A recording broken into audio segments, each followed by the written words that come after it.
नमस्कार, माहौली हिंदी समाचार में आपका स्वागत है और मैं हूं शेख इस्माइल। पूर्व मंत्री और बीआरएस जिला अध्यक्ष जोगू रामन्ना ने स्पष्ट कर दिया है कि गरीबों के घरों को तोड़ने के प्रयासों को बर्दाश्त नहीं किया जाएगा और जब तक गरीबों को न्याय नहीं मिल जाता हम सरकार के खिलाफ खड़े रहेंगे और लड़ेंगे।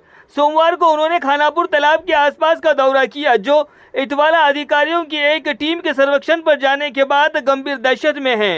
उन्होंने कार्यकर्ताओं के साथ खानापुर, कोलीपुरा, त्रिपल्ली, अंबेडकर नगर और अन्य कॉलोनियों की स्थानीय कॉलोनियों का दौरा किया और पीड़ितों को प्रोत्साहित किया। उन्होंने आश्वासन दिया है कि गरीबों के घर तोड़ने की कोशिश बर्दाश्त नहीं की जाएगी और वे किसी भी कोशिश को रोकेंगे। सर्वेक्षण आयोजित होने के बाद से स्थानीय लोगों ने पूर्व मंत्री को बताया कि वो कितने भावनात्मक संकट का अनुभव कर रहे हैं। उन्होंने स्पष्ट कर दिया है कि वो पीड़ितों के साथ खड़े रहेंगे और उनसे कहा गया है कि चिंता न करें। उन्होंने कहा है कि अगर वे अपने पेड़ के लिए दो शब्द कहते हैं तो उनके खिलाफ मामला दर्ज कराया जाता है, ये उचित नहीं होगा। उन्होंने कॉलोनी वासियों में व्यापक दौरे किए और स्थानीय लोगों को आश्वासित करने की कोशिश की। बीआरएस पार्टी के नेता और कार्यकर्ता भी बड़ी संख्या में वहां पर एकत्रित हुए।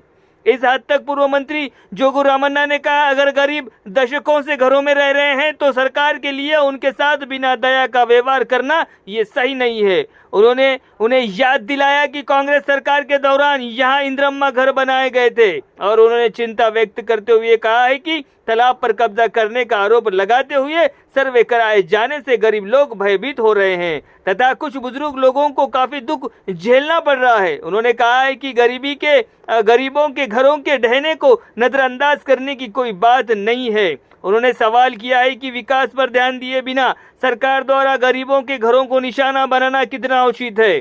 उन्होंने पीड़ितों को आश्वासन दिया है कि यदि वे उन्हें या पार्टी के रैंकों को किसी भी रात फोन करेंगे तो वे कुछ ही मिनटों में वहां पहुंच जाएंगे और पीड़ितों को निराश होने की जरूरत नहीं है। उन्होंने कांग्रेस सरकार पर वादों को हवा में छोड़ने और पैसा पाने के उद्देश्य से जनता को परेशान करने का आरोप लगाया और इनके साथ में अन्य लोगों ने कार्यक्रम में भाग लिया।